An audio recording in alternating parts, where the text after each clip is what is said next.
Good afternoon. This is beginning of a series that I'm going to do to cover and review each of the chapters in my new book, the new monstrous 500-page book, The AI Human Edge. I want to walk through, create a video for each chapter, walking you through the purpose of the chapter, the key takeaways of the chapter, so that if you get the book, you'll have the videos as a complement to what I was thinking as I was writing this book, what was going through my head. And so this is we're going to cover chapter one, which really talks about why I wrote this book. And the impetus for this book, simply put, began probably when I was 10 or 11 years old in 1970 and was infatuated with baseball. And there was a baseball board game called Stratomatic Baseball. And if you think about what baseball and sports were all alike from a data nerd perspective, we had all this massive amount of data being gathered about all these different players, each at bat, each swing, just volumes of data we never thought about before. And all of that information got summarized on the back of a card, right?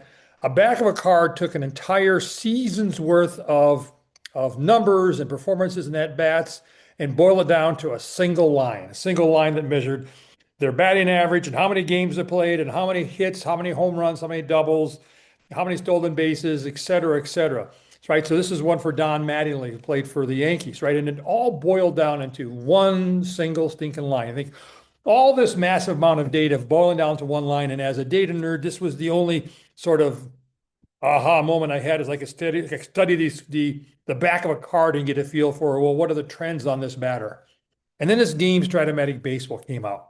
And that one line turned into a series of probabilities on what this batter would do. So you would roll a dice. You had both a six-sided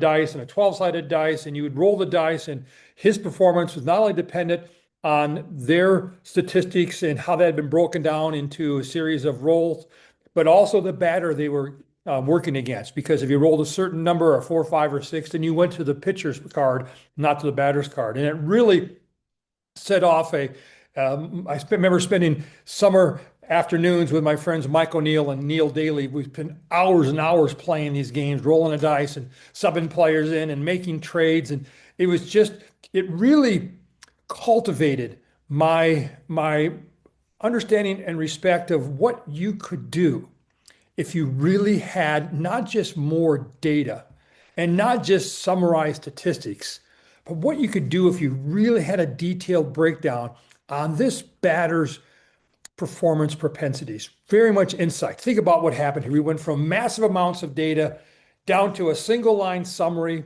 think of it as a dashboard, to a series of actionable insights that I knew about this particular batter and could take action on.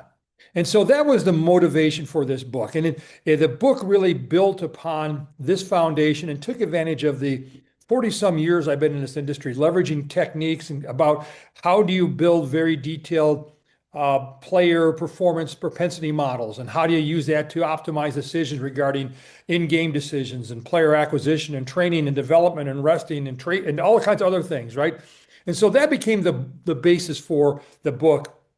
And what makes this such an apropos conversation for today, and why athletics is such a powerful vehicle for this, is because what's happening with AI is that AI is not necessarily, I call, an optimization technology. It's not necessarily predicting. The advantage of AI is the ability to learn and adapt. So imagine taking this card, and as the game is going on, you're updating the stats in real time. You know how many bats they've had and how long they've been on the field. You're starting to see the context of the situation. Where are they home? Are they away? Is it a twilight game? Is it a night game? Have they played back-to-back games? And so the idea here is that AI could take this idea of professional and collegiate athletes who have, by the way, two really key aspects that are important in the world, which is they have attributable market-defined value. The value of an athlete is known because they have contract negotiations and such. So you have clear value for an athlete, for an entity, and you also have a plethora of observable outcomes. They throw the pitch. Was it a ball? Was it a strike? Did they hit it? Did they have a lot of spin? When it was a velocity? And all the contextual stuff about the time of day and who they were pitching to and how many days rest they had and what number pitch was it and et cetera, et cetera.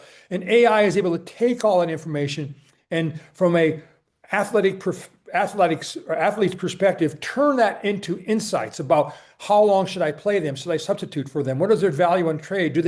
Are they going to get injured? What's their risk of a soft tissue injury? In college sports is now, what's their NIL value? And so the book really started off down that path to figure out how do I apply concepts like nanoeconomics and entity propensity models and entity language models to really change the game of professional and college sports. And then my reviewer, my cohort in crime, Renee Lottie, read the book and said, Schmars, you're missing the bigger picture. I'm like, what do you mean? She goes, the same techniques that you're using for baseball players and soccer players and football players works for nurses and doctors and teachers and architects and detectives and social workers. It works for any professional who has domain expertise, and you're trying to use AI not only to amplify their domain expertise and their effectiveness, but also unleash their creativity to expand that even further. So the book really took a big pivot. And while sports provided kind of the testing, the sandbox to test a lot of these concepts, to validate them, the book went into a lot of detail to say it's not just athletes, it's every human. And I think one of the key distinctions in this book is the book is not focused on using AI to improve processes. I think that's, in my opinion, it's a waste of time. Why? Because instead you should be focused on the humans that drive and enable those processes. They're the change agent. They're the ones who have a wealth of domain expertise. They're the ones who can contextually make the right decision at the point of customer engagement or operational execution. And so I very much focused on empowering people. So if you're an organization who does not believe, if you do not believe your most valuable assets are your people, do not read this book. You'll be frustrated. You'll want to know how can I use AI to improve my reduced inventory costs? How do I use AI to improve distribution effectiveness, and et cetera? No, this book is about humans. It's about how AI can help humans become more effective. How can I take that deep tribal knowledge and amplify to solve some of my organization's most challenging problems? And how can I unleash that natural human curiosity and drive new creative options and innovation? The book is set up sort of in 4 major chapters. One, it sets the foundation. Again, I'm going to go through each chapter, a video on each one. To the middle 4, 5, and 6 chapters provide the heart of what I call intelligence technologies, right? Technologies that have the ability to learn and adapt. They're not necessarily optimization. Very different than machine learning techniques that took a look at historical trends, patterns, and relationships and tried to predict and project forward. This is very different. And you'll see a lot of conversations in 4, 5, and 6 around the importance of causal AI. So you can understand what's causing it. So you can do interventions, you can do counterfactuals, you can do what ifing. Chapter 7 is really how do you design and execute, right? How do we actually design it? And then the last chapters really talk about operationalization, adapting, and there's a bonus chapter in there, chapter 13, where I go through how do you build your own digital assistant. And then there's an appendix with a very large number of different industry sort of use cases. How this book apply for a doctor and a nurse who's trying to serve a patient who's battling cancer for the first time? And how do I use AI, sort of AI in the middle between the doctor, the nurse, the different sort of cancer treatments in that patient to craft the right kind of engagement, the right kind of plan to optimize the most compelling and effective outcome. So that's the book. I hope you like it. We'll hit chapter 1 sometime soon. Thanks for your time, and watch this space for more.